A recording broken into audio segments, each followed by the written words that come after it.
Smoke, spoons and sunrise, you wake before dawn in a highland hut as incense curls into the cool mountain air. Hey guys, tonight we travel to the misty highlands of Ethiopia, where the mornings start early, the rituals unfold slowly, and the coffee is strong enough to wake your ancestors. You're not just sipping a hot drink tonight, you're entering a 700-year-old tradition that's equal parts hospitality, ceremony, and social therapy. You find yourself in a tiny thatched hut perched just above a dew-soaked slope. Outside, eucalyptus trees rustle gently in the dawn breeze. Inside, it's quiet but for the rhythmic creak of wood and the occasional goat bleating in the distance. You blink against the faint, rising light as a smoky swirl drifts through the doorway, carrying the scent of myrrh and grass. This isn't Starbucks. It's something deeper, and you probably wouldn't survive a week trying to do this every day. So, before you get comfortable, take a moment to like the video and subscribe, but only if you genuinely enjoy what I do here. And hey, tell me in the comments, where are you watching from, and what time is it in your corner of the world? Now, dim the lights, maybe turn on a fan for that soft background hum, and let's ease into tonight's journey together. You sit cross-legged on a woven mat, just in time for the start of a centuries-old ritual, the Ethiopian coffee ceremony. Your host, a woman with a serene face and silver-threaded hair, is already tending to the tiny charcoal stove. She's dressed in traditional Habesha chemise, a long white dress with intricate embroidery around the neck and cuffs. Her movements are unhurried. Everything has a rhythm here, and it's never your rhythm. In her hand is a shallow basket lined with soft green grass. Inside, a handful of green, unroasted coffee beans, pale, wrinkled, and still a little dusty.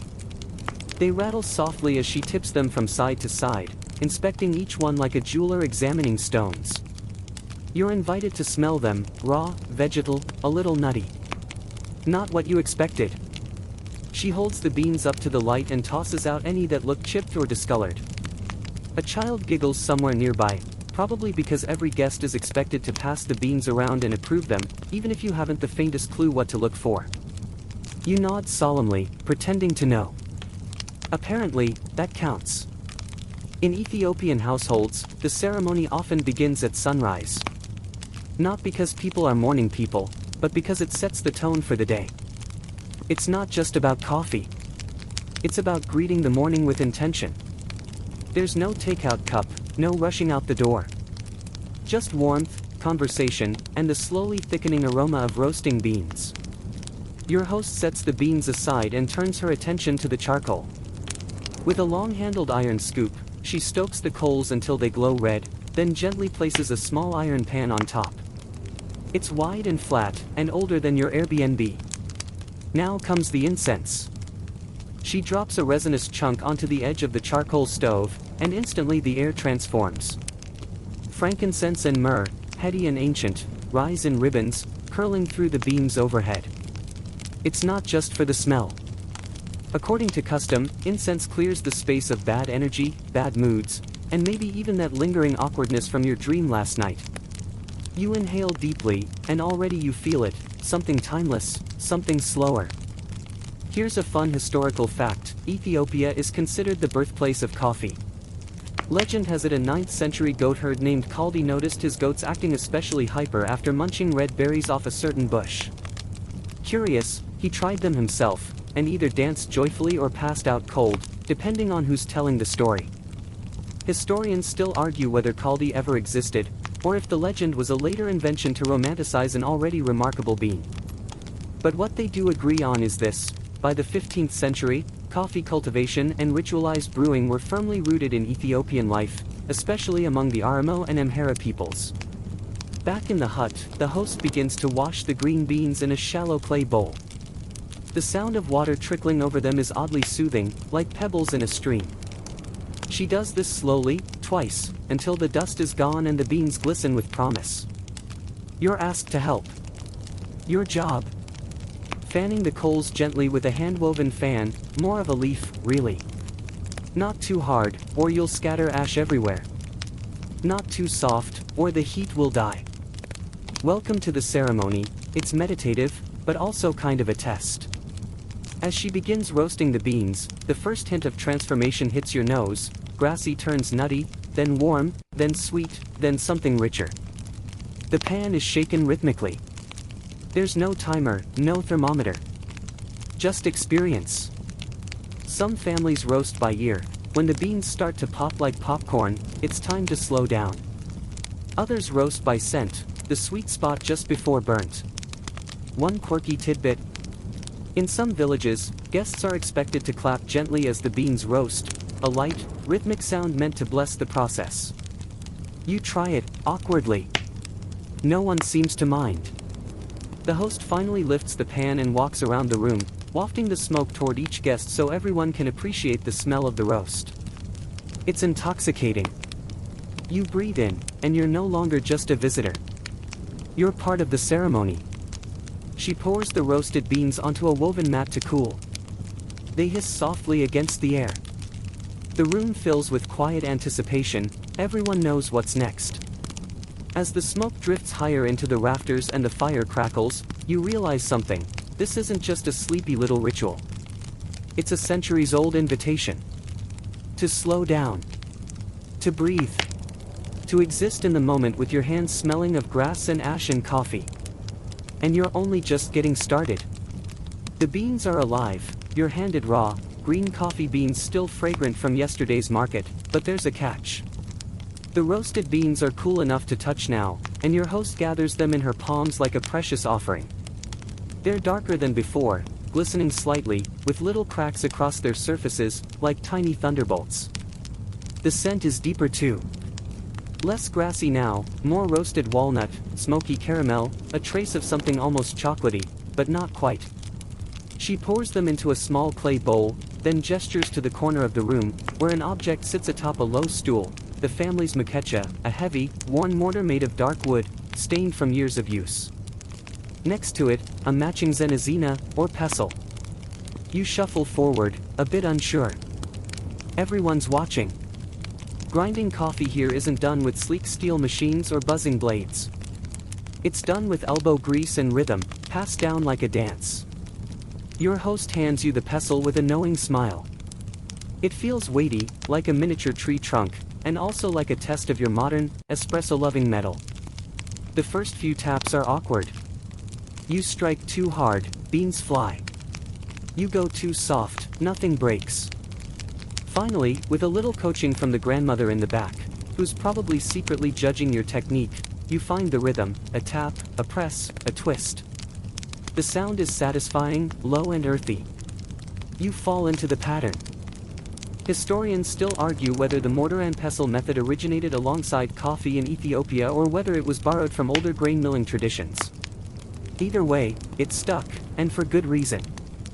The texture it produces is uneven in a way that adds to the coffee's richness, offering everything from dust-fine powder to coarse grit, all in one cup. The host steps in to finish. She's faster, more confident, her hands moving like a drummer who knows this beat by heart.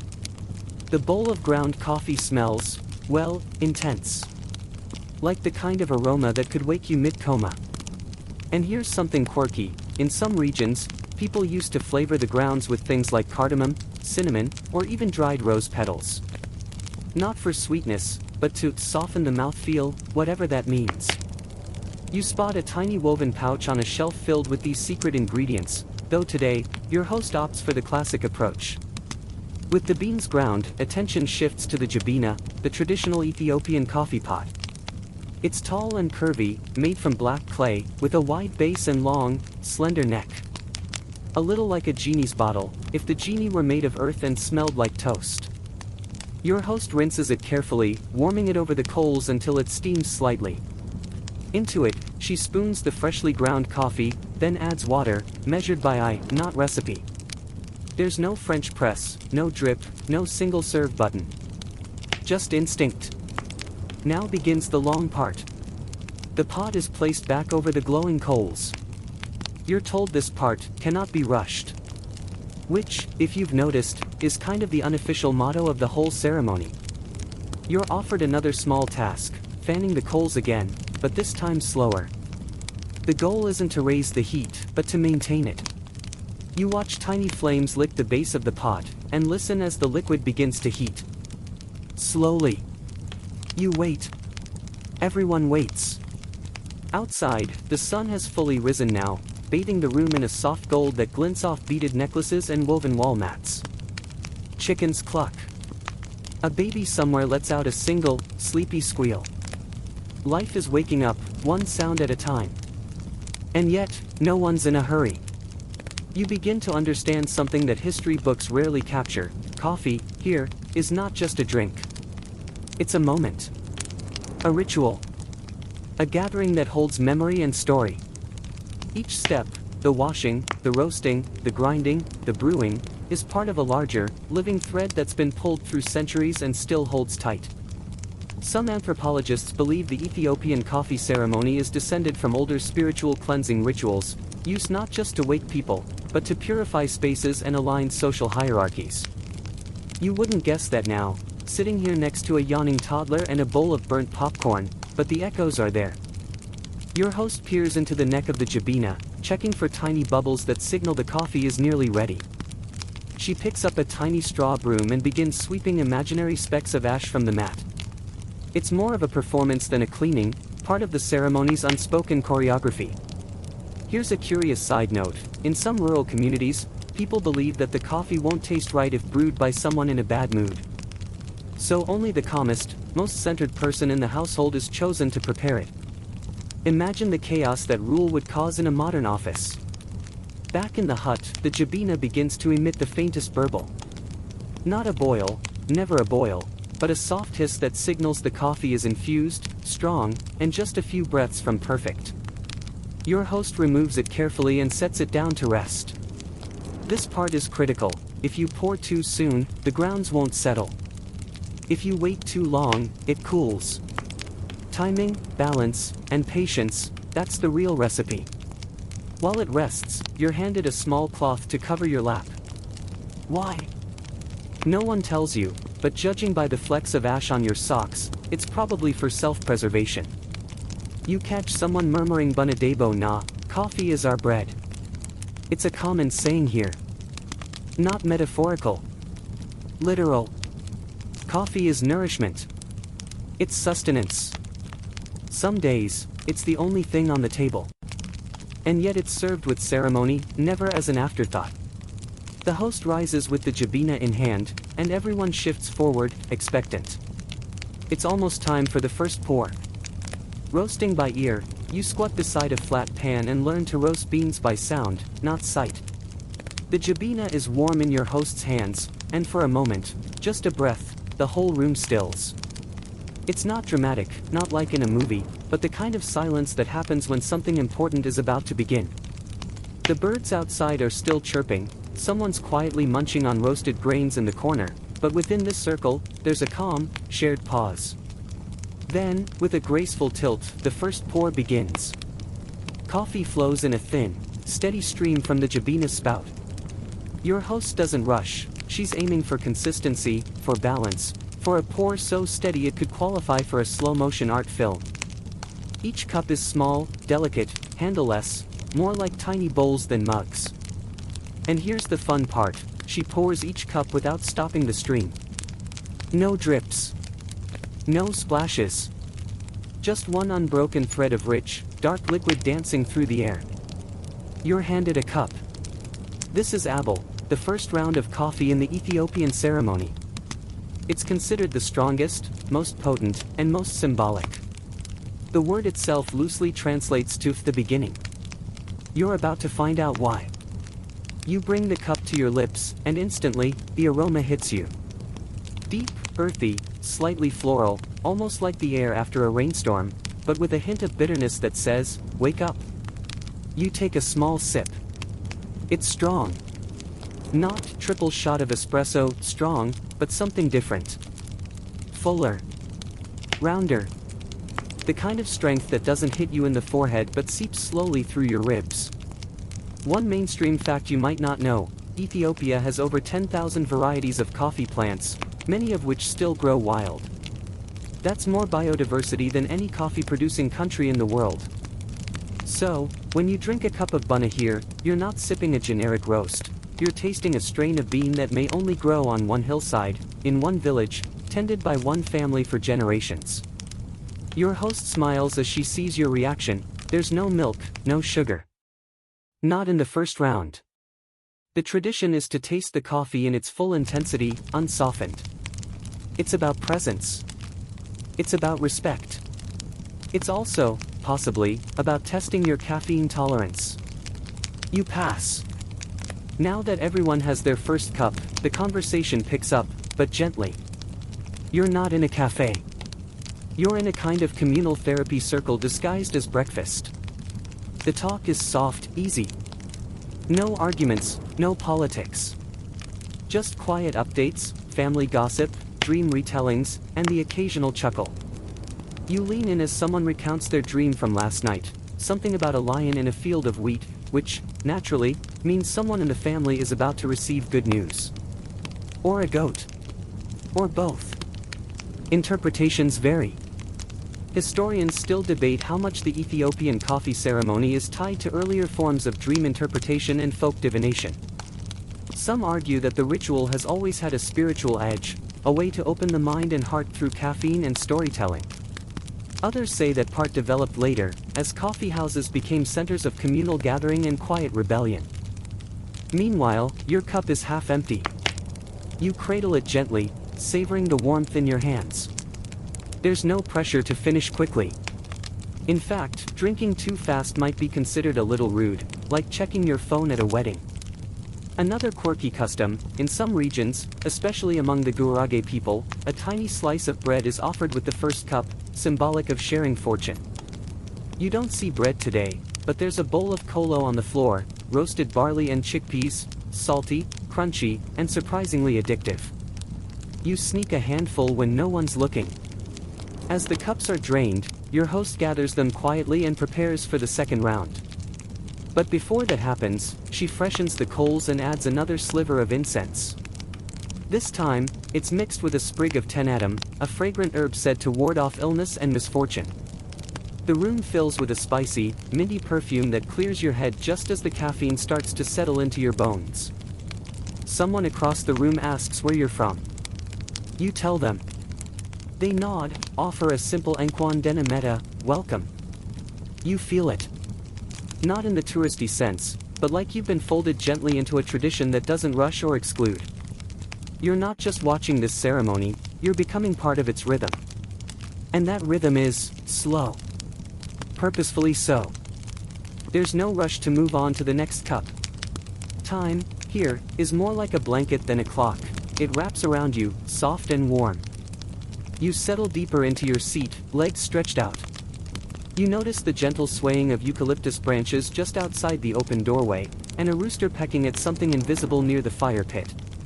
Another fun bit of trivia. In some villages, elders claim the coffee ceremony is a time when the past and present meet. They'll point to the steam rising from the jabina and say it carries the ancestors' breath.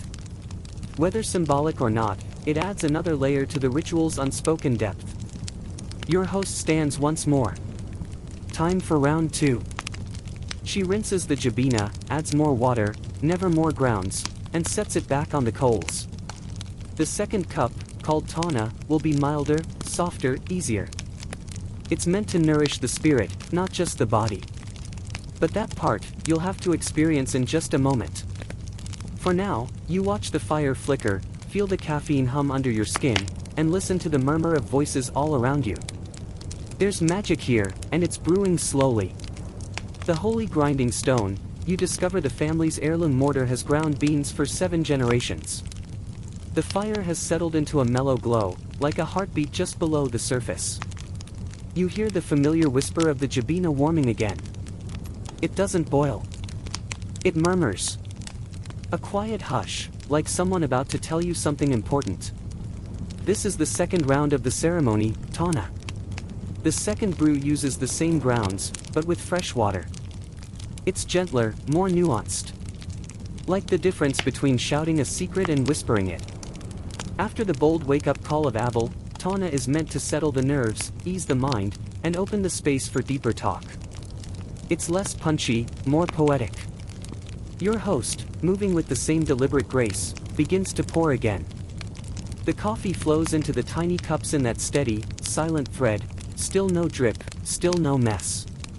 This time, you're handed your cup by the child you saw earlier, now very serious about their job. They bow a little, and you nod back like you're in on some ancient trade deal. Respect is offered in small gestures here. You sip. The flavor is rounder now. Softer. The bitterness has melted into something warmer, like roasted grain and damp earth. You close your eyes for a second, and imagine sipping this in the same spot 100 years ago. Or 200. Or 700. Very little would be different, maybe the color of the cups, maybe the sound of a motorbike passing outside, but the core of it? Still the same. Historians still argue whether the three-round structure of the Ethiopian coffee ceremony, Abel, Tana, Baraka, is religious in origin, spiritual, or purely social. Some say it mirrors ancient Christian trinities, others trace it to older animist rituals or community bonding customs. There's no single answer. Just layers, stacked over centuries like rings in a tree. As the conversation picks up again, the tone has changed. It's more reflective now. You listen as an older uncle leans in and recounts the story of how he once had a dream about a white ox, and 3 days later, found a lost cousin at the market. Everyone nods like this is completely logical. Which, here, it is.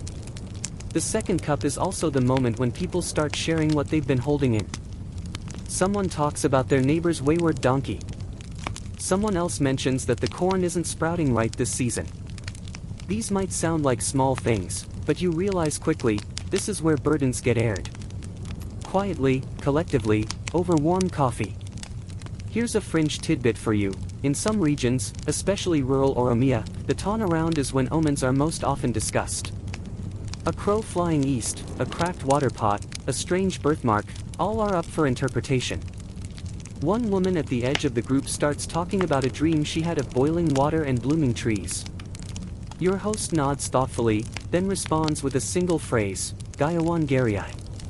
Good days are coming. There's a sense that nothing said during Tana is ever judged. It's just placed on the table, like another dish in a shared meal. You're handed another small handful of kolo, the crunchy roasted barley from before, and this time, it's mixed with bits of popped corn. Not popcorn like at the movies. These kernels are tiny, golden, with just a hint of salt. A child fans the smoke from the incense burner with a feathered brush, sending another wave of warmth across the floor. The incense is different now. A pinch of gasobila, Ethiopian sacred basil, has been added, and the smell is sharper, almost citrusy. Someone sneezes, and everyone laughs gently. You glance around. There are no clocks. No phones. No one's checking email or rushing out the door. And you, surprisingly, are okay with that. You've stopped waiting for the next thing to happen. The ceremony is the thing. And then, without warning, you're asked to speak. It's not a test, not formal. Someone just turns to you and says, "Have you dreamed lately?" You pause. You think. And you answer. Not because you know what it means, but because suddenly, you want to be part of this thread. This flow of stories and smoke. You tell them about a dream of swimming in water that turned into grass. There's a beat of silence. Then a quiet murmur. A nod. Someone offers a guess. You're about to find something that was hidden. You don't know if that's a good thing or bad, but the way they say it makes it feel like a blessing. Here's something historians often overlook. Rituals like this aren't just about food or drink. They're about meaning. About creating a space where the ordinary becomes sacred through repetition, presence, and care. You're starting to understand that now. The jabina is lifted again, the dregs at the bottom gently swirled and discarded onto the earth outside. No waste. The coffee grounds return to the soil, circle complete. Your host sets the pot aside for the final time. A fresh piece of incense crackles on the coals. The fire's glow has dimmed to a steady orange. And someone quietly says, "Baraka." It means blessing. That's the third round. But first, a pause. A silence that stretches comfortably through the room like a long exhale. Outside, the sky is no longer morning, it's mid-morning now, and the sun has moved further across the hills. You've had 2 cups. Each one a ritual, a reflection, a conversation. One more remains. But for now, just let yourself sink a little deeper into the mat beneath you. Listen to the fire, the breeze, the gentle scrape of a clay cup being set down. You're in the middle of something timeless. And the best part? It's not even about the coffee anymore. Brewing, the long way, brewing takes time, because of course it does, and you're asked to fan the coals. The coals are glowing low, like sleepy embers clinging to their last warmth. A light breeze flutters through the doorway, carrying the scent of earth, grass, and just a whisper of smoke. Somewhere nearby, a rooster makes one final announcement before giving up for the day. You're still here, still cross-legged, and still holding space in this slow and sacred moment. The third round is about to begin. Baraka. The word itself means blessing. It's more than a cup of coffee, it's a benediction, a farewell, a soft hand on your shoulder as the world begins to stir again. Your host moves slowly now. Not tired, just deeply attuned. She handles the jabina like a sacred object, rinsing it with warm water from a gourd, wiping it with a cloth that's worn soft from years of use. You notice that no words are spoken during this part. It's like the room has instinctively fallen into hush. The kind of hush people fall into in churches, or libraries, or when they realize something beautiful is coming to an end. And this round really is the end. The third pour is the lightest, the softest, the most symbolic. By now, the grounds are weak, the flavor mellowed to something that hovers between memory and steam. But that's the point. Baraka isn't about caffeine. It's about closure. Historians still argue whether the third round was always part of the original ritual, or if it evolved later as coffee became more social and communal. Some say it was a practical way to stretch resources, others claim it was a spiritual offering to the ancestors. Either way, its presence today carries weight, even if no one is entirely sure where it came from. Your host adds the water, gently warming the jabina once more. No coals are stirred. No incense is burned this time. It's quieter now, even the children have gone to sit outside in the grass, poking at beetles or braiding flower stems. You sip slowly. The coffee is faint, almost tea-like. Just the ghost of the first round remains. But your body is warm, your heart steady, and your mind, remarkably clear. You've spent nearly 2 hours here, and not once checked a clock, a screen, or a to-do list. The world has receded to this hut, this fire, this clay cup. It's around this moment that someone always tells a story. A real one, a remembered one. In this case, it's the host's father who begins. His voice is like gravel softened in water, low, scratchy, kind. He speaks of the time when coffee was used as medicine. How elders would boil it with roots and herbs and give it to those who were grieving, or sick, or lost in the mind. How people believed that bunna could restore what was broken, not because it was magical, but because the act of sitting down, of being witnessed, of being offered something warm, was enough. A fringe custom still seen in parts of the Tigray region is the offering of baraka to travelers and strangers. The weakest cup, yes, but the most meaningful. A symbolic gesture of peace and goodwill. You're reminded again that here, the strength of the coffee doesn't matter. The strength of the welcome does. Your cup is refilled once, maybe twice. You lose track. The room feels slower now, stretched thin like the last rays of morning light. People don't talk so much as murmur. Stories taper into sighs. Someone dozes, chin tucked to chest. The fire finally goes out on its own, with a tiny hiss that no one even notices. You look around and realize the ritual isn't really over, it just shifts. The room begins to breathe again. People rise, stretch, tidy. The leftover popcorn is scooped into a cloth bag. The incense burner is covered. The cups are washed in silence. Your host catches your eye and smiles. It's a knowing smile. The kind that says, now you get it. Because baraka isn't just the end of a coffee ritual. It's the end of noise. The end of rushing. The end of forgetting to notice. You stand, legs a little stiff, and step outside. The world is there, of course. Birds will overhead. Goats shuffle past. The sun hangs a little higher now, casting golden light across the hills. But something inside you has shifted. You're quieter. Not in the sad way, but in the settled way. Like a teacup after the last drop. There's something timeless about this tradition, not because it resists change, but because it reminds people how to pause. And that's a kind of magic we could all use more of. One last fact before you go, Ethiopia remains one of the few countries where coffee is still consumed primarily where it's grown. More than half of the beans stay within the country, shared, brewed, and poured in slow, sacred rituals like the one you've just experienced. The ceremony may end, but its rhythm stays with you. In your breath. In your thoughts. In your new patience for the slow drip of time. You glance back toward the hut one last time. And then, quietly, peacefully, you walk away. Ceremonial grass and goat stools, guests arrive and sit on tiny stools atop freshly strewn grass. You haven't gone far, just a few steps from the hut, but the rhythm of the ceremony still hums inside you, like the way music sticks to your ribs long after the band has packed up.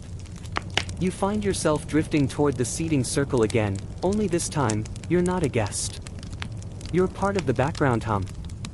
Like the steam from the jabina, you've become part of the room. As the morning settles into late morning, though no one here seems to measure time that way, the ceremonial space begins to shift. The heavy tasks are done. The coffee's been poured, the coals are cooling, and conversation drifts into that delicious post-caffeine fog of half-thoughts and tiny revelations. You lean back on your elbows, toes brushing against the soft layer of green grass that was freshly spread across the floor at the start of the ceremony. Ah yes, the grass. You hadn't noticed it much before. Not really. Just something underfoot. But now you remember, this was deliberately placed. A green carpet of fresh-cut blades laid out over the hard floor before the fire was even lit. This isn't just decoration, it's a signal. In Ethiopian tradition, strewing grass across the floor is a way of blessing the space. A sign that a ritual is about to begin. It invokes freshness, purity, and maybe a hint of divine attention. You think of it like rolling out a soft, green welcome mat, for ancestors and guests alike. And now it's being quietly gathered up, blade by blade, by a child no older than 10, who hums softly as they work.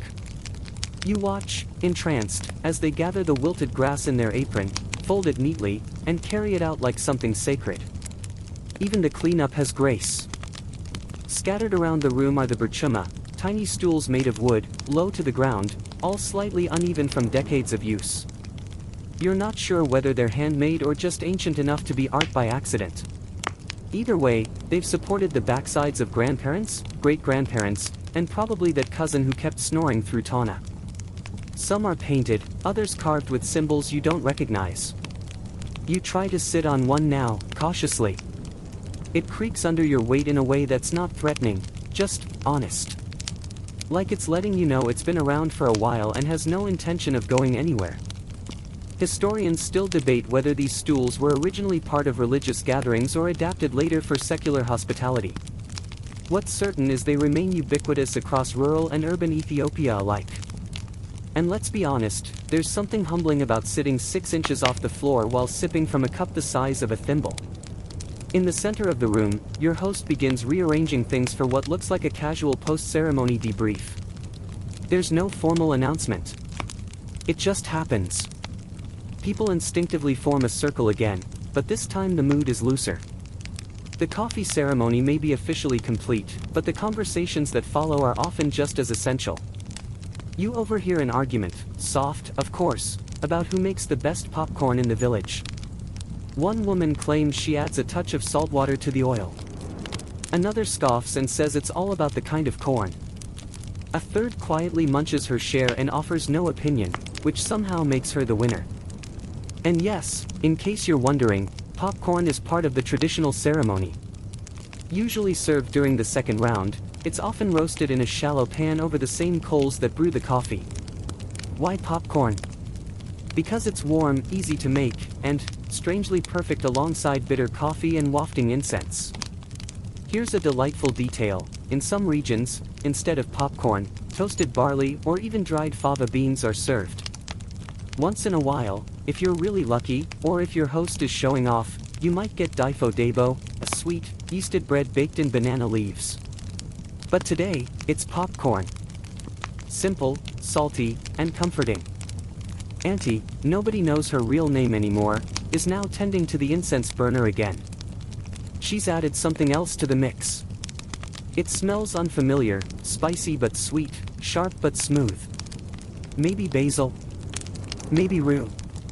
Maybe just a secret blend only she knows. She fans the smoke with a folded palm frond, and the room is soon veiled in a soft, flickering cloud. No one coughs. No one complains. The smoke is part of it. Like fog in a dream. You ask someone nearby about the herbs in the incense. They nod. For the spirits, they say. Then they grin and add, and for the mosquitoes. That, right there, is the dual nature of every ritual here, deeply symbolic and completely practical. Someone begins humming a song. You don't recognize it, but the melody is easy. It loops in your mind like a lullaby in a language you've never spoken but somehow remember. And here's where the ceremony lingers long after the coffee's gone, in these tiny, unscripted rituals. A shared plate of corn. A story told twice. A joke repeated with just the right delay. A glance exchanged between cousins that clearly means we've done this 100 times and we'll do it 100 more. Outside, a dog trots past with something unidentifiable in its mouth. A chicken scolds it. The trees rustle softly. And you? You sit still. Not because you're told to, but because you want to. Because your body has finally matched the room's tempo. Because the world out there can wait just a little longer. You hear a soft chuckle as someone recalls an old tale about a goat that ate all the kolo and refused to sleep for 2 nights. Everyone laughs knowingly. You suspect that story might be about someone sitting right here. You're still on that creaky stool, with your cup empty and your heart oddly full. And now, somehow, you're ready for whatever comes next. Cup 1, the awakening, the first round, called Abel, is served, and yes, it's stronger than you think. You stay where you are, still perched on the humble wooden stool, as the echoes of laughter from that goat story mellow into warm, familiar murmurs. The incense has thinned into soft ribbons now, curling in lazy loops as if reluctant to leave. You watch it for a while, your eyelids heavy, not from fatigue, really, but from the deep stillness that has taken root in your bones. A kind of soft alertness, like your body knows it's safe to loosen its grip for a bit. Now comes a curious pause in the day. A small shift in tone. The coffee pot, still warm, is moved to a side table. Someone throws another small log onto the fire, not to boil more coffee, but to stretch the warmth a little longer. You hear no clocks ticking. No alarms buzzing. Just the occasional crackle and a rooster who clearly has no concept of socially acceptable crowing hours. This, it seems, is the space between ceremony and afterlife, not the spooky kind, but the everyday afterlife of a ritual. The return to the ordinary. But slowly. Ethiopia doesn't rush you through transitions. It lets you linger in the middle. And that middle is everything. One of the elders, he wears a scarf even though it's not cold, leans forward. His voice is raspy, but rich, like the bark of an old acacia tree. And what he starts to tell is not about coffee at all. It's a story. A very old story. About Kaldi, yes, that Kaldi, the goat herd who discovered coffee. Or so the legend goes. Now, historians still argue whether Kaldi ever existed.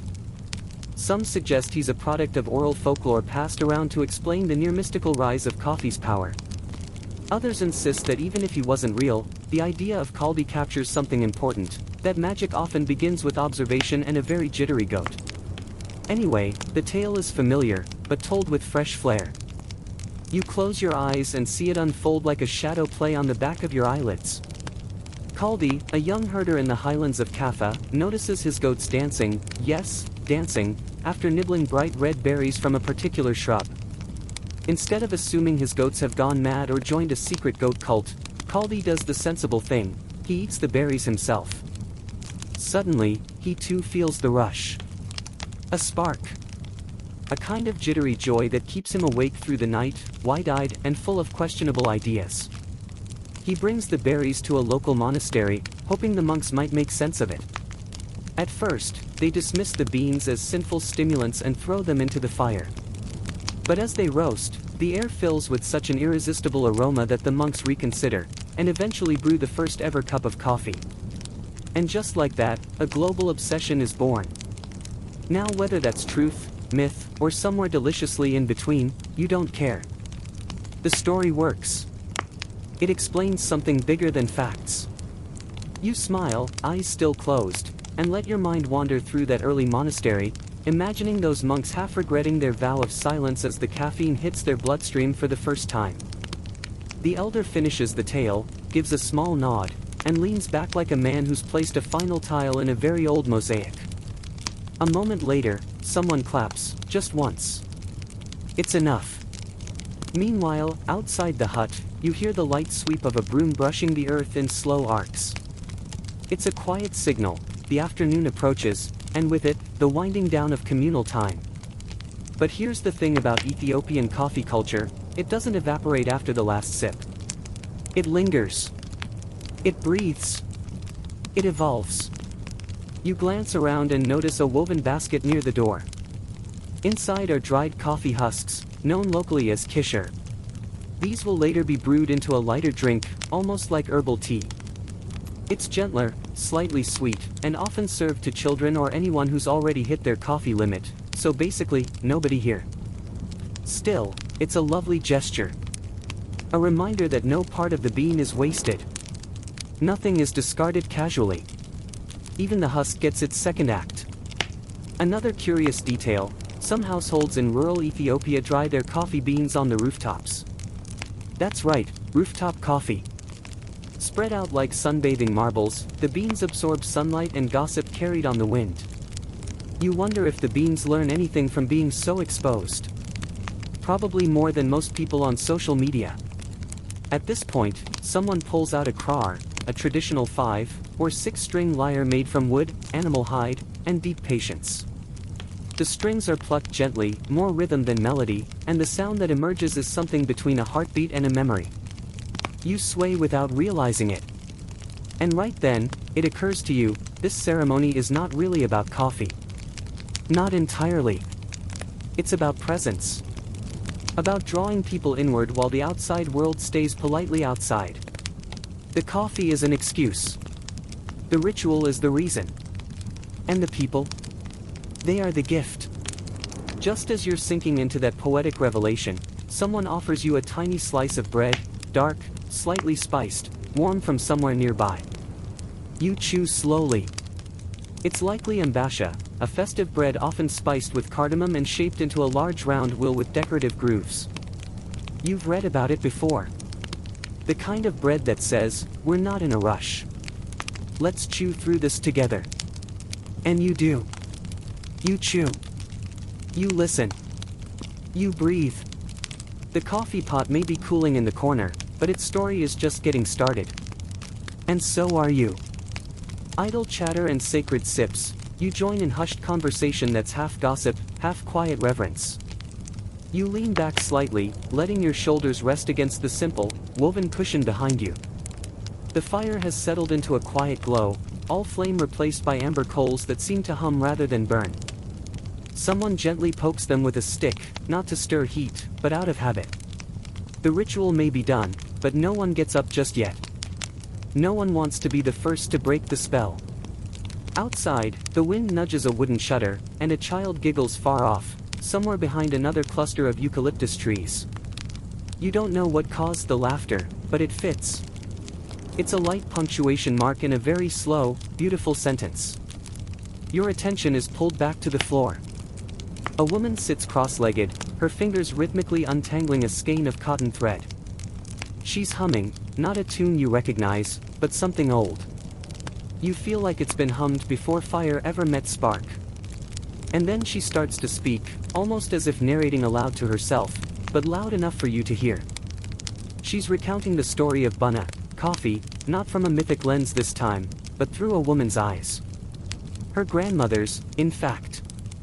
According to her, coffee ceremonies were once the way women formed powerful networks in rural Ethiopia. Every village home would take turns hosting. These gatherings weren't just social. They were strategic. Marriages were discussed. Disputes gently deflated. Births celebrated. Politics whispered. All while coffee flowed in threes. You glance at the now empty cups around you, remembering the tradition. The first round, Abel, strong and rich. The second, Tana, softer, easier. And the third, Barika, symbolizing blessing.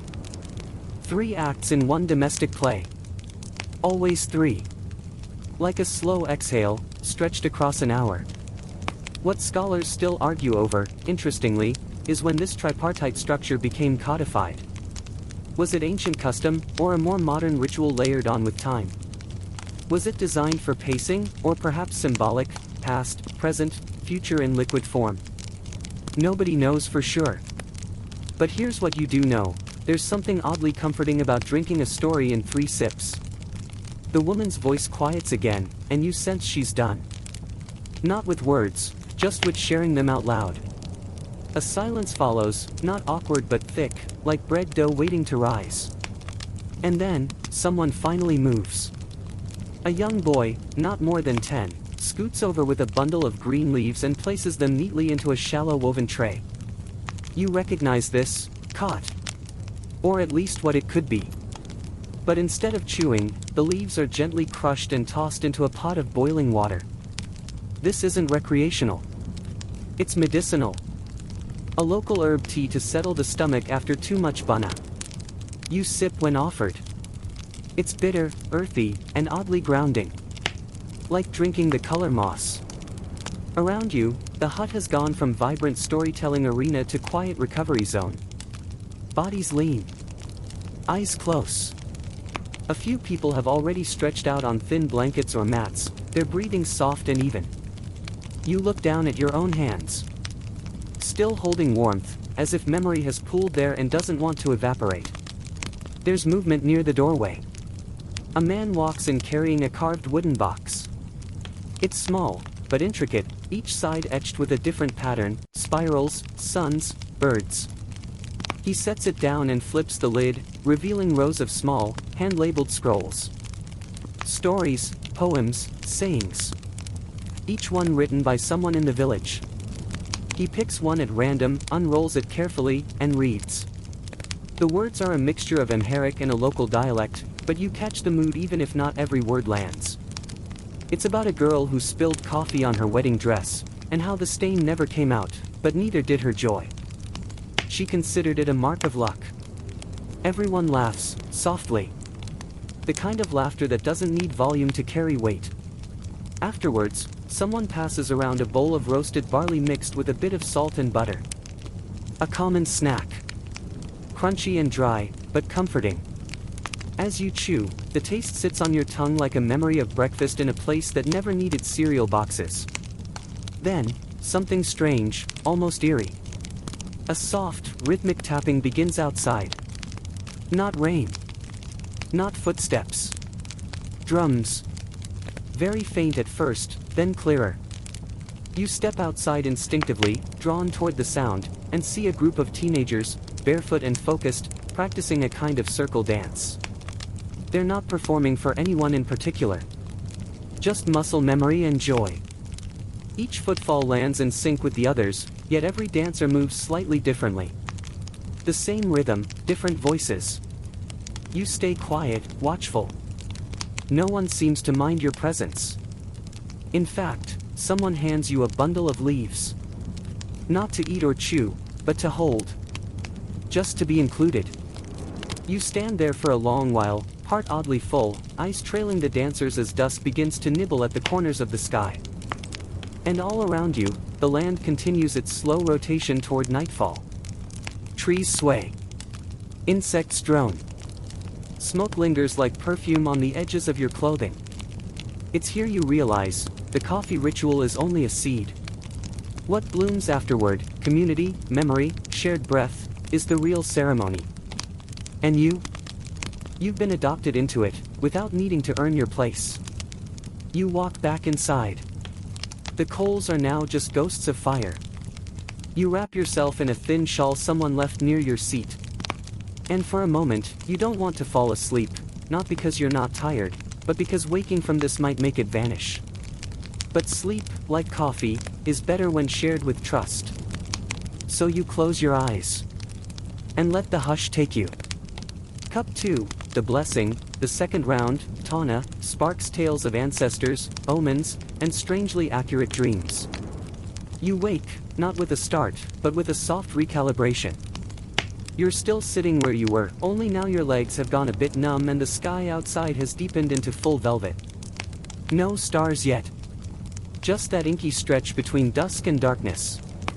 The coals have finally given up their last glow. But the warmth remains in the air, in your clothes, in the gentle hush that settles when everyone knows it's time to slow down. Someone has lit a small oil lamp. Its flame dances with a single-minded grace, throwing sleepy shadows onto the mud walls. In the flicker, you notice new shapes, stories etched into the wall that weren't visible before. Stylized cows. Curved birds.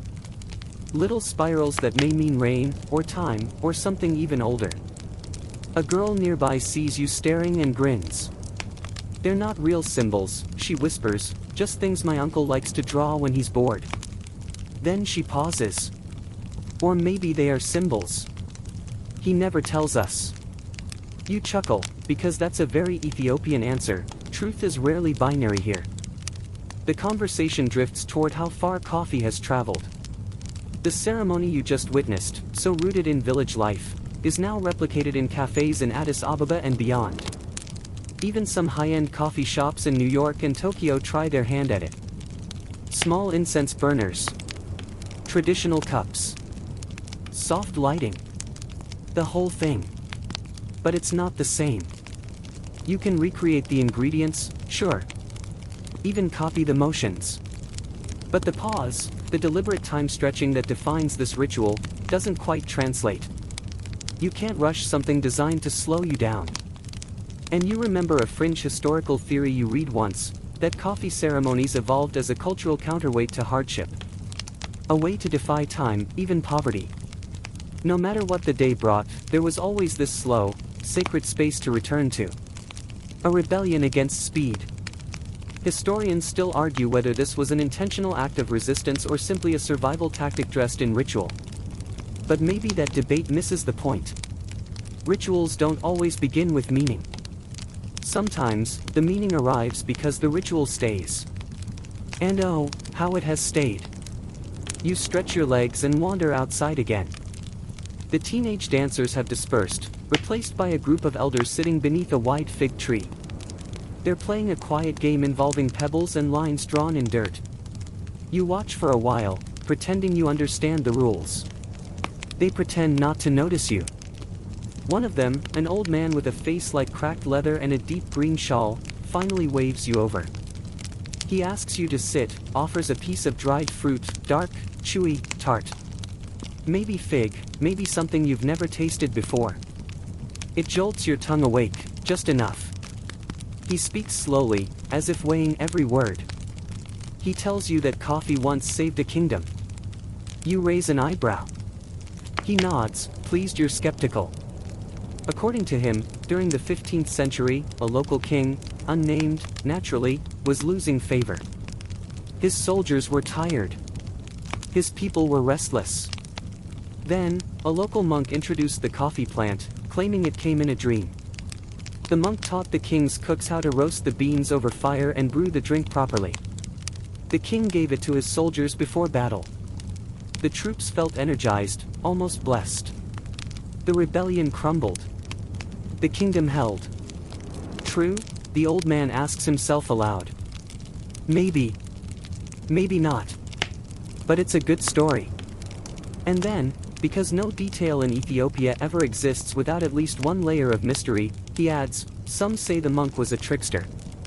Some say he was an angel. You bite your tongue to avoid a snort laugh. Of course they do. In the distance, a hyena calls. Not near enough to worry. Just a reminder that the wild never sleeps. You settle back against the fig tree. A child approaches with a small clay bowl filled with a mixture of honey and crushed roasted barley, sweet, soft, comfort food for late night hours. You take a bite. It sticks to your teeth, but warms your chest. A dog pads by and sits next to you, tail thumping once, then going still. You scratch behind its ears automatically. It sighs, deeply. Even the animals are serene here. You think about modern sleep rituals. White noise machines. Sleep apps. Melatonin gummies. Then you look around, a fireless hut still holding warmth, conversations braided with silence, flickers of story stitched into every moment. This place is one giant lullaby. You wonder if you could ever recreate this feeling back home. Maybe in pieces. Maybe with a morning ritual that feels more like a thank you than a routine. Maybe with one less notification and one more cup that you actually sit with. The night air thickens slightly. Not unpleasantly. Just enough to make your body lean inward. You yawn, unthinking. Inside, the room has transformed into a tangle of limbs and fabrics. People have claimed sleep spots like cats. Someone hums faintly, not even aware of it. And somehow, you're not tired in the heavy way you usually are. You're tired in a soft way, like a book whose final page is coming but isn't quite here yet. You curl up near the edge of the room, away from the sleeping cluster, but close enough to share the quiet breathing. A single thought drifts through you, unformed, but persistent. This is what rest is supposed to feel like. No alarms. No countdowns. Just the slow dissolution of wakefulness into something sacred. And so you close your eyes again, this time not from fatigue, but from abundance. The last thing you hear before the world tilts fully into dreams is the soft tap of the oil lamp being snuffed out. Popcorn, incense and side eyes. A young cousin roasts popcorn while auntie adds mysterious herbs to the incense burner. You wake, if it can be called waking, in the way a boat might drift from one current to the next without realizing it's changed course. You're not fully alert, not fully dreaming, just nestled in that warm in-between where the mind wanders gently. The fire has long gone out, but the earth beneath you still radiates the faintest heat. Outside, the landscape breathes in cool night rhythms, crickets chirping in counterpoint, leaves whispering just above hearing range. Even the goats, tied loosely to wooden posts, seem to sigh in their sleep. You sit up slowly, and something about the silence feels intentional. Sacred, almost. It's not just quiet, it's the kind of stillness built layer by layer, like lacquer. You tiptoe past the sleeping bodies and slip outside again. There's an elderly woman crouched by a bundle of twigs, preparing something. You don't want to interrupt, but she glances up and gestures you over. No words, just a nod that says yes, you're allowed. Maybe even yes, you're expected. You settle beside her. She's arranging herbs, small, flat leaves, some with a silvery sheen, others deep green with stems that smell like rain on stone. You ask what they're for, and she tells you it's the Tena Adam, or Adam's Health, Ethiopia's beloved medicinal herb. Used for everything from fevers to fatigue, and, tonight, for flavoring the morning's first coffee. Yes, the next coffee. The ritual never really ends, it just naps when you're not looking. She tells you a story, her voice barely louder than the rustle of the leaves. Once, there was a nobleman who fell deathly ill. No doctor could help him, and no prayer seemed to work. Then a healer gave him coffee spiced with Tena Adam. He drank it slowly and drifted into a deep sleep. When he woke, he was not only healed, he swore he'd visited the future in a dream, and seen that coffee would be the last gift the gods ever gave before they stopped speaking to humans. Strange, no? She says, lips twitching. But better than medicine talk. You agree.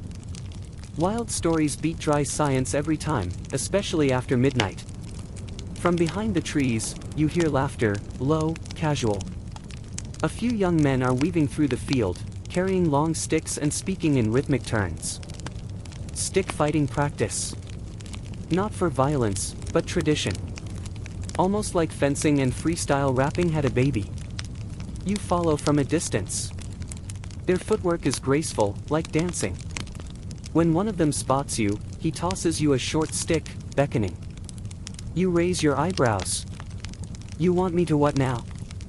They grin and guide your hands gently, demonstrating the moves. You try. Badly. But they cheer like you're a prodigy anyway. You laugh until your ribs ache, and somehow, even under the stars, even in a land that feels older than time, you feel completely human. Not foreign. Not outside. Just part of the scene. They pause, and one of them tells you how in some rural regions, boys aren't allowed to marry until they've proven themselves through stick fighting. It's not about strength. It's about control. Poise. Respect. Historians still argue whether the tradition predates Christianity here, one says, tossing the stick end over end. Or if it came with the first kings who used it to train their guards. Either way, it's lasted, even if today it's more show than test. They return to their sparring. You step away, still holding the stick. It's smooth, light. Worn by many hands. You make your way back toward the hut and catch sight of a small hill behind it, a silhouette against the fading stars. You climb it slowly, careful not to disturb the earth too much. At the top, you sit. The sky is preparing for dawn now. That shifting purple to blue gradient only birds and bakers get to see. From up here, you spot little fires scattered in the valley. Other homes. Other ceremonies. It's a comforting thought, that while you've been on your own little journey of slow, fragrant, sleepy coffee history, so have dozens of others. Each one slightly different, each one linked by smell and steam and silence. Then, movement beside you. It's the elder from earlier, the one who spoke of coffee saving kingdoms. He settles beside you wordlessly and hands you something wrapped in leaves. You open it, injera, still warm, with honey drizzled in the center. He takes a bite from his own and chews slowly, as if the meal could vanish if eaten too fast. You sit in companionable silence, chewing in sync. Finally, he speaks, "Do you know what bunna really means?" You hesitate. Coffee? He smiles. Yes. But it also means ritual. And home. Sometimes even community. In our stories, bunna is not just the drink, it's the gathering around it. Without people, it's just water and beans. You think about that for a long time. Maybe that's the magic, you realize, not the roasting, not the herbs, not even the aroma. But the act of making space for one another. Of stopping time, together. Before he goes, he tells you one more tale. An ancient one, nearly forgotten. There was once a village so remote, no one had ever visited. The people lived quietly, farming, singing, telling stories. One day, a stranger arrived, asking for food. They offered him nothing, afraid, suspicious. The stranger cursed them, saying that without generosity, they'd never taste coffee again. No one took him seriously. But the next morning, every plant in the village had vanished. Only one elder remembered the old ceremony. He taught it to the children. He told them, as long as you make time for others, the plants will return. Slowly, they did. And with them, peace. You stare at the last crumbs of injera and think, maybe that stranger wasn't a curse. Maybe he was a teacher. The first birds begin to call. Back in the hut, you hear the scrape of the metal pot again. The new day's coffee is already beginning. Cup 3, the farewell, the final cup, baraka, is served, but it's not just a goodbye. You rise slowly from the hill, your knees protesting slightly. The stick from last night is still in your hand, oddly comforting, like a souvenir no airport gift shop could ever compete with. The village below stretches and yawns as the sun finally breaches the distant ridge, spilling light like warm milk over the red earth. Inside the hut, the morning coffee is underway. Again. You begin to understand, in Ethiopia, coffee isn't a thing that happens once and is done. It's more like punctuation in a day-long sentence. A rhythm that keeps life humming. This time, the coffee circle is smaller. Just 3 women, 2 children, and you. The air still smells of charcoal and herbs. The pot hisses quietly, and the woman preparing it today doesn't rush. Of course she doesn't. Rushing, in this context, would be like microwaving a poem. The kids are playing some kind of rhythm game with pebbles. You can't follow the rules, but you admire the focus, serious faces, lightning-fast hands. They giggle when one fumbles a toss. You smile. Across the world, children's games have their own magic language. You ask about the order of the coffee rounds, again. You've heard it explained once already, but like so many things in this culture, it reveals new layers the second time around. She tells you, the first round, Abel, is for strength. For waking. For fire. The second, Tana, is for sharing, conversation, warmth, trust. And the third, Baraka, is the blessing. The spirit seal. You don't leave before Baraka unless you want bad dreams and worse luck. Historians still argue, she adds, whether the 3 rounds were always part of the tradition, or if they evolved to match the Christian Trinity after conversion swept through the region. You sip slowly. Doesn't really matter. Either way, it works. It feels complete. A soft clinking nearby draws your attention. One woman is burning a new herb, not frankincense this time. You ask, and she names it besabila, or sacred basil. Used in religious ceremonies, but also just because it smells like sleep and safety. You breathe it in. Basil, coffee, wood smoke. All of it weaving around you like a shawl. Then, without preamble, one of the women begins to chant. Her voice is low and even, barely rising above a whisper. A lullaby? A prayer? Hard to tell. The others nod, their hands moving in unconscious rhythm. You try not to move too much, not to ruin the moment. But you can't help whispering, what's she saying? She's remembering, one of them answers simply. And somehow, that makes sense. It's not so much a song as it is an incantation, pulling memory into the air, like steam off the cup.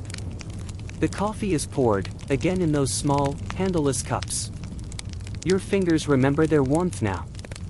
It feels like holding a heartbeat. You drink. Later, someone brings out a painted goatskin drum and begins to tap gently. Just rhythm, no melody yet. A call. A signal. From outside, others trickle in, not many, just a few men, a grandmother in a pale scarf, a girl with wide eyes and a mouthful of roasted barley.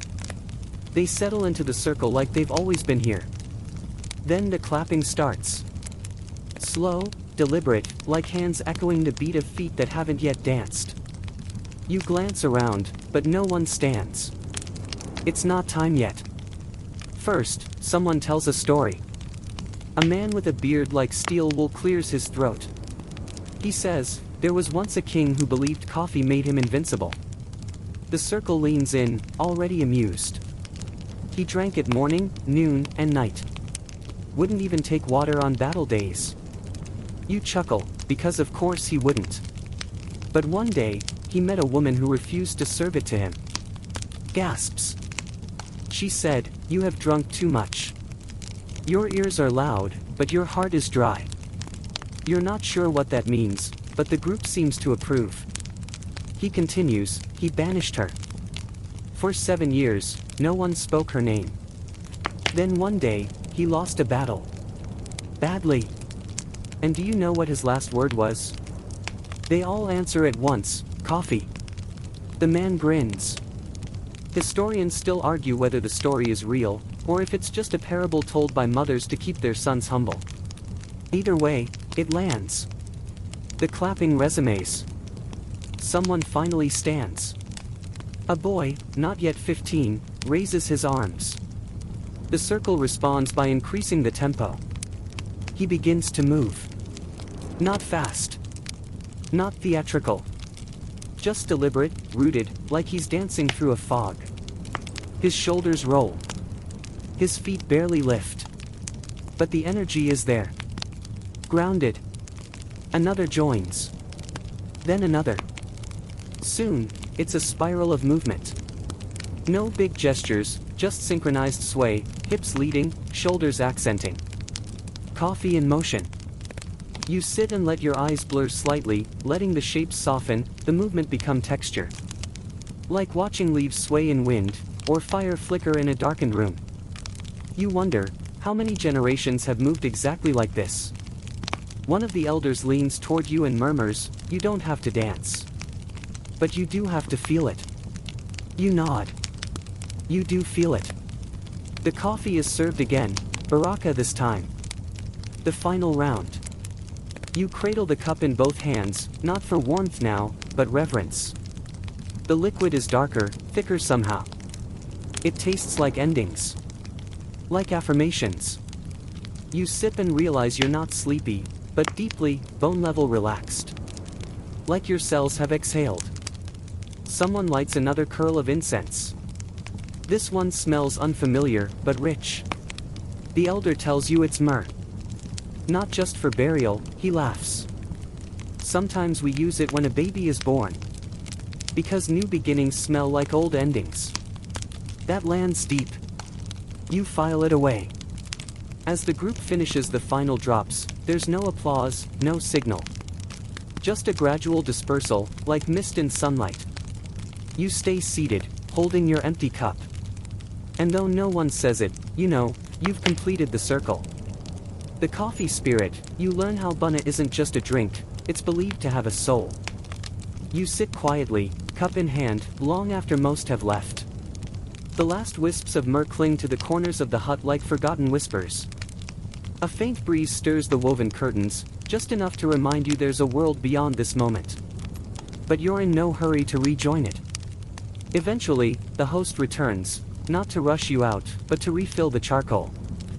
She moves with a grace that seems etched into her bones, as if every step she takes is part of the ceremony. You offer to help. She laughs gently, shaking her head. You've already helped. You stayed. Outside, the children are back to their pebble game, only now it's evolved. One of them has drawn concentric circles in the dirt. They toss stones into the rings, each one worth a different number of points. You watch for a while, marveling at how games always expand to fill the available imagination. And then someone mentions the bunna kala, the coffee blessing for warriors. Your ears perk up. Apparently, in some parts of Ethiopia, especially among the Oromo, warriors wouldn't go into battle without first performing a coffee ritual of protection. Not the sleepy, 3-round version. This one had spice, sometimes butter, and involved chanting to the ancestors. Historians still argue, someone chimes in from the doorway, whether the bunna kala was a purely spiritual rite or a clever psychological boost, like smelling salts for courage. You nod slowly. Coffee as armor. It tracks. The conversation turns to trade, how beans traveled across oceans, swapped for salt, silk, and sometimes swords. They say that before coffee ever touched European lips, it had already conquered entire corners of Africa and Arabia. You think about that. How something so rooted in ritual became global. Translated into vending machines, disposable cups, TikTok latte art. But here, it never lost its soul. The elder beckons you outside. The afternoon sun has shifted, casting long shadows over the terraced fields. He points toward the hills. You want to see where it all began?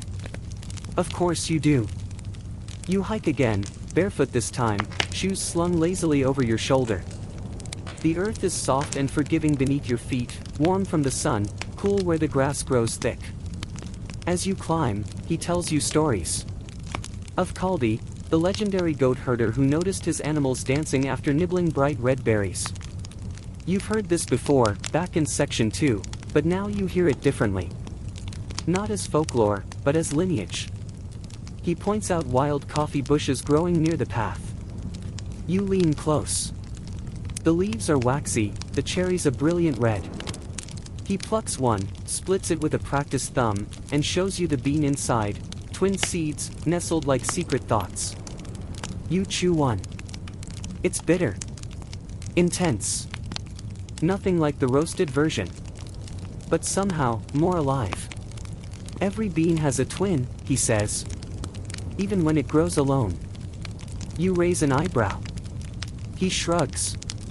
The land teaches us in riddles. You walk on in silence for a while. The birds here are louder, bold, as if they own the sky. One swoops low, its wings flashing cobalt blue. Somewhere nearby, a goat bleats in defiance, possibly at the sun. Finally, you reach a clearing. Not dramatic. No plaques. Just an old tree, bent with age, roots splayed like gnarled fingers into the soil. Beneath it, a circle of stones, blackened by fire. Someone used to roast beans here. Maybe still does. He sits. You join him. There's no ceremony this time. Just presence. This, he says, is where my grandmother made coffee. Her mother too. We don't mark it with signs. We just remember. You look around. The wind shifts, and the leaves murmur softly. He tells you a fringe tidbit, one you've never heard. Some believe wild coffee trees emit low-frequency hums that influence the mood of animals nearby. They say elephants won't trample them. Too much respect. You snort. Or too bitter. He grins. Or that. The sun edges lower, coloring everything with gold. He takes out a small leather pouch and produces a handful of beans.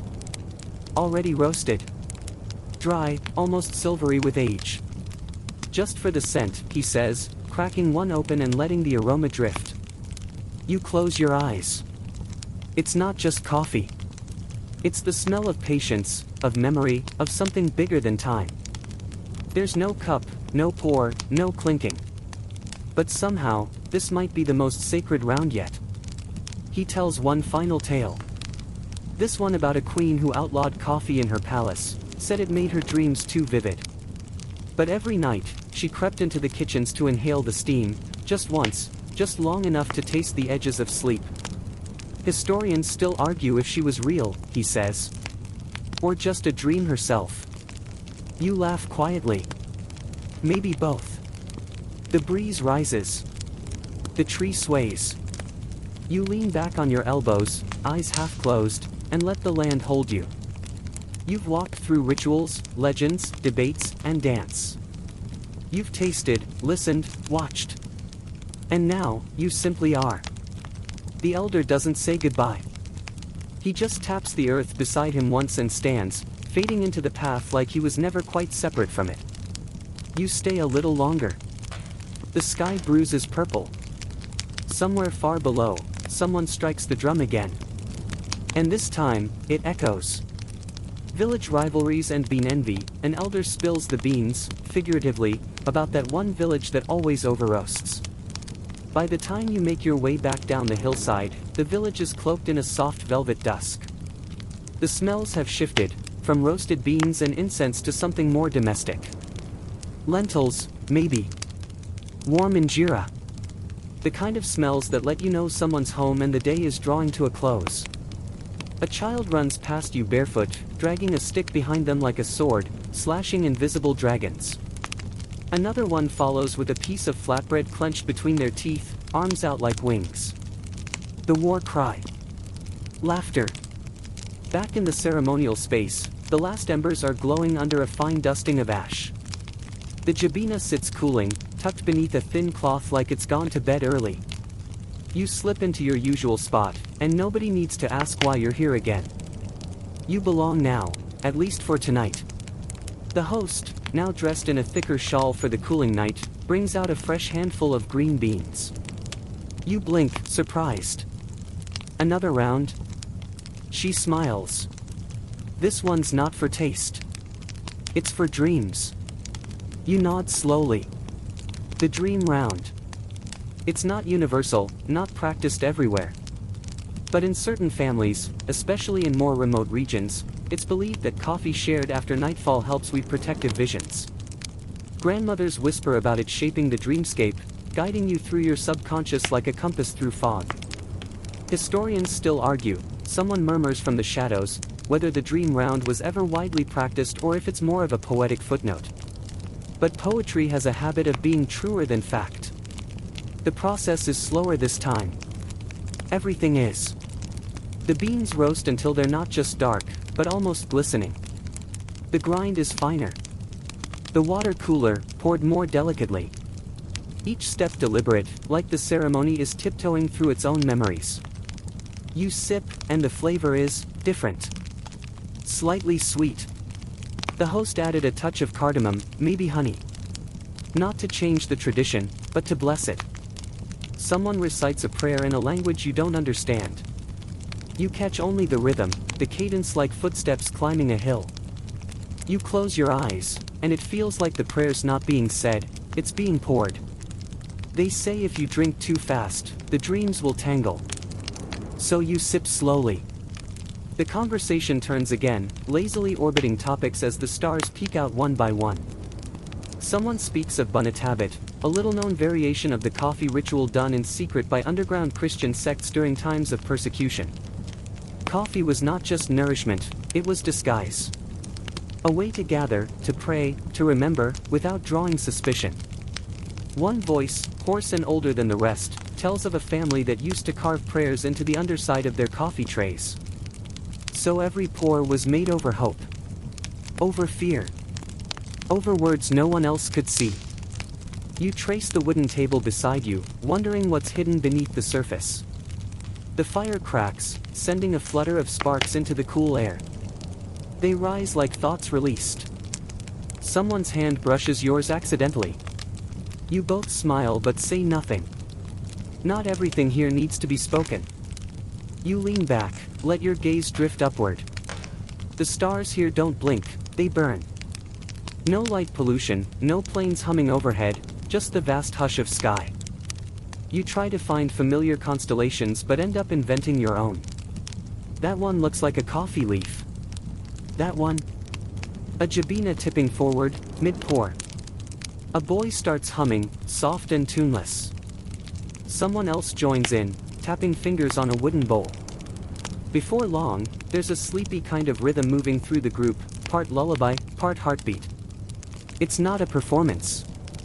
It's a reminder that time still exists, even here. Then someone tosses out a fun tidbit. In one obscure Ethiopian village, they once tried to roast coffee beans with heated stones wrapped in banana leaves. The result? A smoky, fruity mess that locals still swear by. You chuckle. You'd try it. You've tried a lot now. More than you expected when you first trudged up that hillside in Section 1 with your shoes full of dust and your head full of questions. A few people begin to drift away, shawls wrapped tight, goodnights mumbled like spells. But you stay. You always stay. The host notices. She brings a small wooden box and sets it between you. Do you want to see? Inside are old photos, edges curled, smiles forever halfway formed. A newspaper clipping in Amharic. A hand-drawn map with coffee trees sketched in red pencil. And a single bean, dried and lacquered, preserved like a relic. First one we ever picked, she says. You nod. Words feel too sharp for this moment. She tells you something you'll remember. Every family has its own ceremony. Even if they never light the charcoal. Even if they drink from mugs and forget the incense. It's still there. In the way they wait for the water to boil. In the silence between sips. You get it now. The ritual doesn't live in the steps. It lives in the pause between them. You take one last sip. It's lukewarm. Perfect. And when you finally stand, the world feels quieter than before. Like it's listening. You thank her. She shakes her head. Don't thank me. Just sleep well. That's the real ceremony, after all. When coffee was currency, you hear how, centuries ago, roasted beans were a form of dowry payment. You walk slowly now, deeper into the hush of night, the ground beneath you softened by layers of time. Every step feels padded, like the world's been muffled by the dream of its own history. Shadows stretch long, but not ominous. The kind of shadows that know they've been here longer than you, and will be here long after. The village has gone quiet, save for the occasional soft bark or the far-off bleat of a goat that probably disagrees with bedtime. You make your way to a small outcrop near the edge of the village. It's not marked, not grand. Just a half-circle of stones with faint carvings weathered into their surface. You squat down and brush your hand across one of them. The lichen peels back like centuries lifting their veil. According to local stories, this used to be the gathering place for a now-forgotten clan of coffee storytellers. That's right. Not farmers, not traders, storytellers. Their job was to travel from village to village and, over cups of coffee, tell the bean's tale. How it was first chewed by goats. How monks used it to stay awake during midnight prayers. How queens once demanded that it be ground with golden mortars. Quirky fact: they were paid in beans. Not gold, not food, not even shelter, just rare or unusual coffee beans to add to their collection. One storyteller supposedly carried a pouch containing 57 different types of Ethiopian beans, each one with a myth attached. You lean back and wonder, were those stories true, or just brewed over years of embellishment? Historians still argue, you recall, whether the storyteller clans were real or just romantic inventions by coffee traders in the early 20th century. But again, romantic inventions tend to survive longer than dusty facts. As you sit there, fireflies begin to pulse around the edge of the field. The air is perfumed with eucalyptus, and the grass whispers with wind. A nearby house flicks on a lantern, casting a soft amber glow like melted honey. You feel like a whisper in the grand hush of it all. And then, you hear it again. That low, rounded clink. A ceramic cup meeting a saucer. Someone's still awake. You follow the sound, drawn like a moth, and discover a small, almost hidden nook behind a house. A man sits alone, pouring from a small clay pot into an unglazed cup. No incense. No tray. Just the night and his thoughts. He looks up. Nods. Want some? You nod back and sit beside him. He doesn't ask who you are. Or why you're here. He just pours. This isn't part of the ceremony. Or maybe it is, the unscripted version, the improvisational jam session of the coffee world. He tells you he drinks this cup every night before bed. Has for 30 years. His wife used to join him, but now it's just him and the stars. You don't interrupt. You just sip. The brew is slightly bitter, but not in a bad way. It's the kind of bitterness that tastes like honesty. Everyone talks about the ceremony, he says quietly, but not the silence after. You glance sideways. That's the real point, he continues. All those steps, all those aromas, they're just to prepare your mind. This is where the magic seeps in. He doesn't smile. But his eyes do. You sit in silence for a long time, letting the sky widen above you.